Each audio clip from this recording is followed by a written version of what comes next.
8集，約瑟夫和羅曼魔法盒子。那個星期六，約瑟夫比平時醒得早，興奮得心跳加速。這是一個非常特別的日子，他的生日。廚房裡，空氣中彌漫着熱騰騰的奶油蛋卷的香味。生日快樂，大寶貝！爸爸擁抱着他說：生日快樂，約瑟夫！羅曼也說着，遞給他一張他親手做的卡片，上面有紫星星和一隻兔子從帽子裡出來的圖案。約瑟夫笑容滿面，他喜歡驚喜，迫不及待地想打開禮物。但有一件禮物特別吸引他的眼球，一個長長的、閃閃發光的盒子，用紅色的紙包裹着，上面點綴着金色的亮點。一個小標籤上寫着來自你的教父馬克西姆。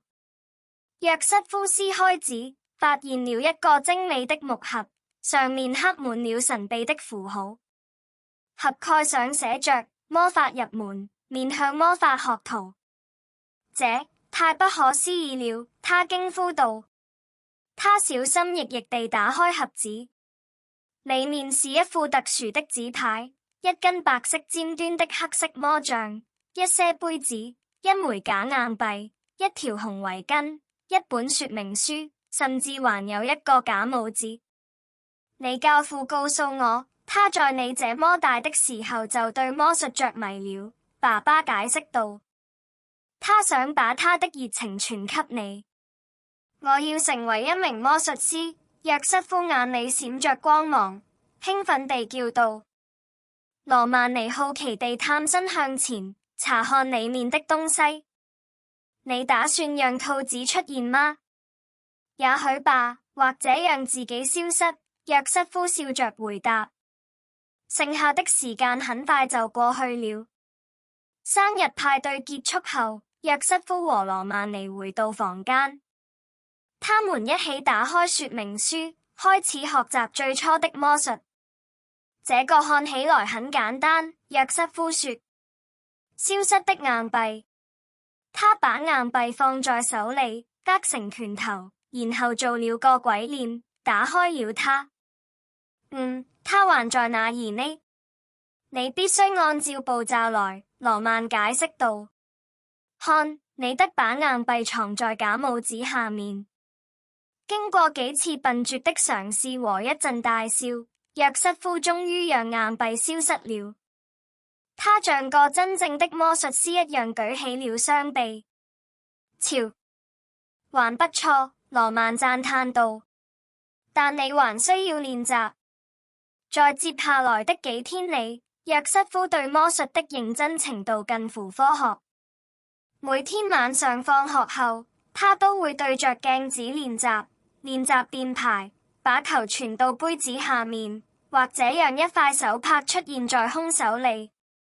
羅曼經常扮演觀眾或者實驗鼠的角色，有時他會幫助他改進動作，或者讓魔術更令人印象深刻。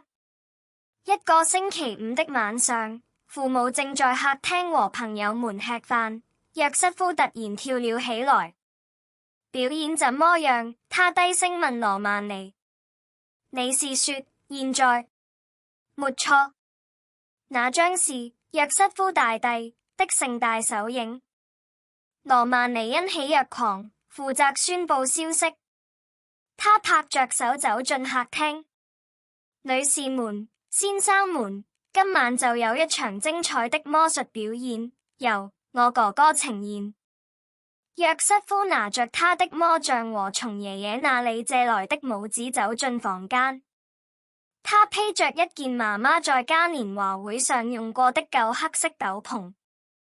客廳變成了舞台，大人們都安靜下來，充滿好奇。大家晚上好，準備好被驚豔吧！我是偉大的約瑟夫。他自信滿滿地表演了一系列魔術：消失的硬幣、圍巾變色、猜對的牌、藏起來的球再次出現在另一個杯子下面。大人們紛紛鼓掌，驚嘆不已。羅曼尼則小心翼翼地幫他撿道具或低聲念台詞。表演的亮點是空盒子魔術。約瑟夫展示了一個空盒子，關上它，念了一句神秘的咒語：亞布拉卡達布拉，牛軋糖果仁糖。然後打開盒子，露出他剛剛偷偷塞進去的一隻小毛絨玩具。我！觀眾們驚呼起來。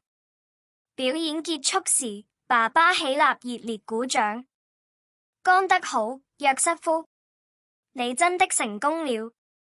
你練習了很多，媽媽說，而且看得出來。最重要的是，你讓我們夢想成真。爺爺握着他的手補充道。約瑟夫該傲地漲紅了臉。羅曼在他耳邊低聲說：你太完美了，偉大的約瑟夫。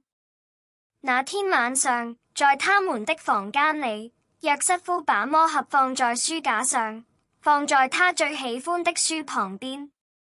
你知道嗎，羅曼？我想長大後成為一名魔術師。我會做你的助手，他笑着回答。成交，約瑟夫說。他們關了燈。在寂靜的夜裡，一個想法已經在他們腦海中醞釀：如果下一場表演在學校舉行呢？